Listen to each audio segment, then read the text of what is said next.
pues la URL nos quedaría de esta forma. En este caso sería nombre y utilizaremos el operador not equals, es decir, no es igual a Juan, que esto equivaldría a la consulta db.personas.find nombre not equals Juan, y esto devolvería un listado de los documentos de la colección persona cuyo nombre no sea Juan, es decir, nos devolvería el resto de documentos de la base de datos. Eso es trucazo, ¿eh? Eso es trucazo.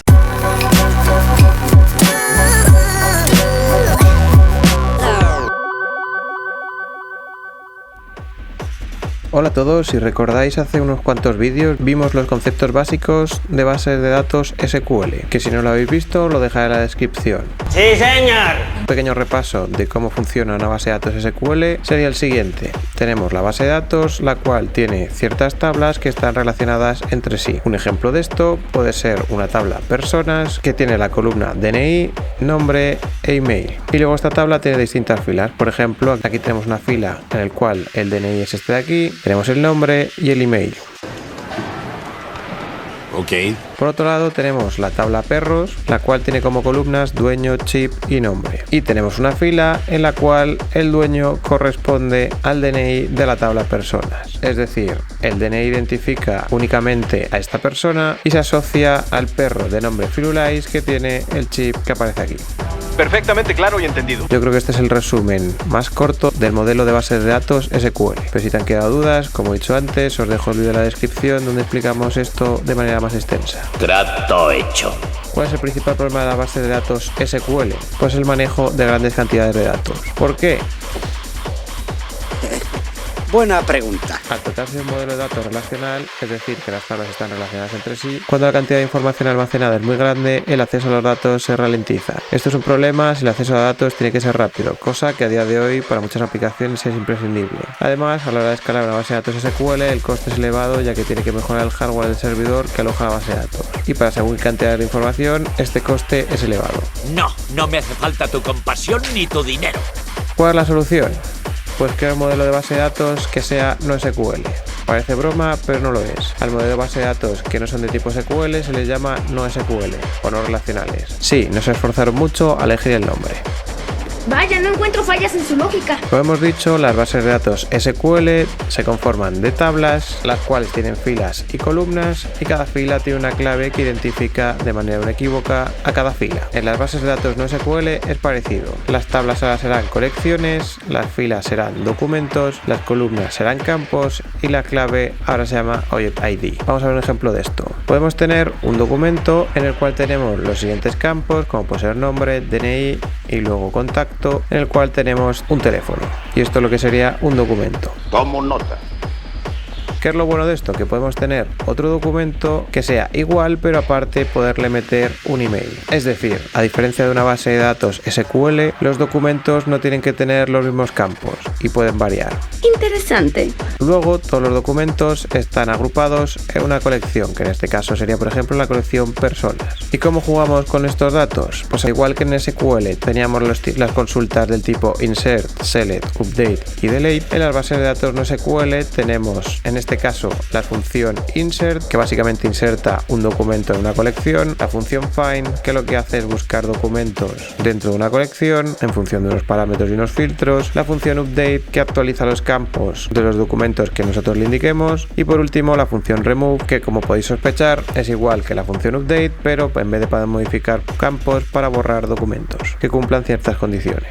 Me parece que he entendido la película. Obviamente existen muchísimas más funciones dentro del lenguaje no SQL, pero no lo vamos a explicar aquí todas, ya que esto es una introducción a este tipo de bases de datos. Y solo queremos ver cómo funcionan internamente y en qué se parecen a las bases de datos SQL.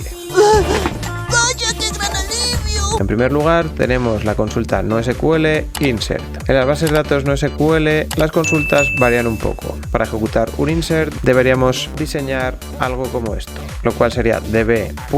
Que esto siempre va a ser así, luego el nombre de la colección donde queremos insertar el documento, .insert, y entre paréntesis el documento que queremos insertar. Un ejemplo sencillo de esto sería db.personas, que es la colección que hemos visto antes, insert, y aquí dentro un documento en el cual se añade la persona Juan, que tiene este DNI y que tiene como contacto este teléfono. Esto crearía un nuevo documento y lo añadiría a la colección personas.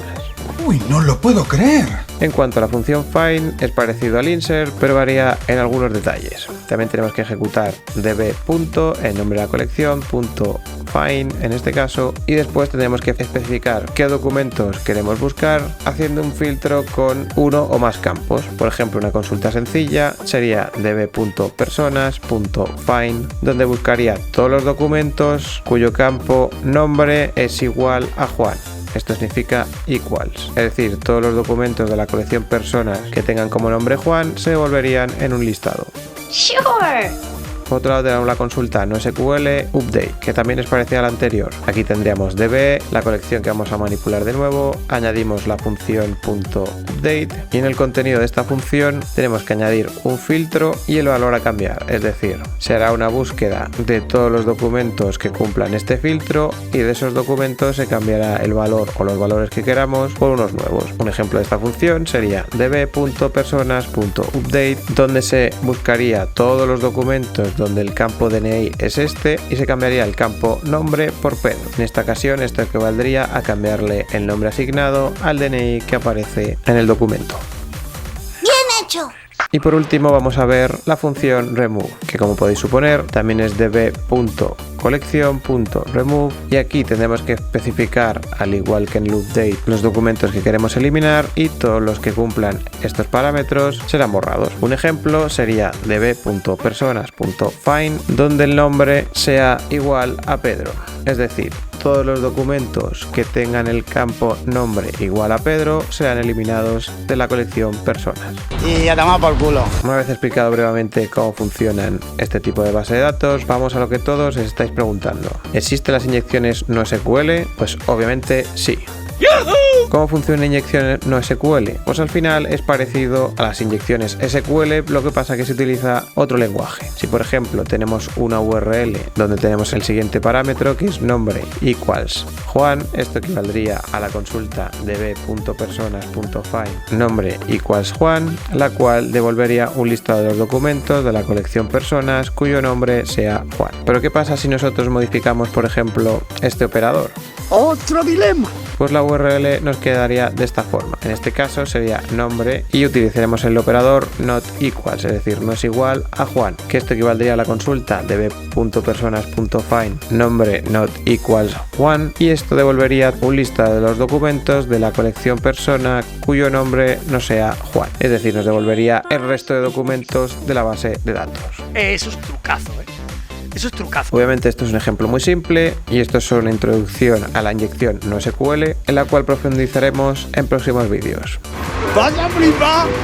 ¡Palabra! Y esto ha sido todo por ahora. Os recuerdo que en los comentarios podéis dejar vuestras dudas, sugerencias u opiniones, que os aseguro que me los leo todos. Y también os recuerdo que me he creado un perfil en Instagram donde avisaré cuando haya un nuevo vídeo en el canal y subiré alguna noticia chorrada sobre ciberseguridad de vez en cuando. ¡Nos vemos!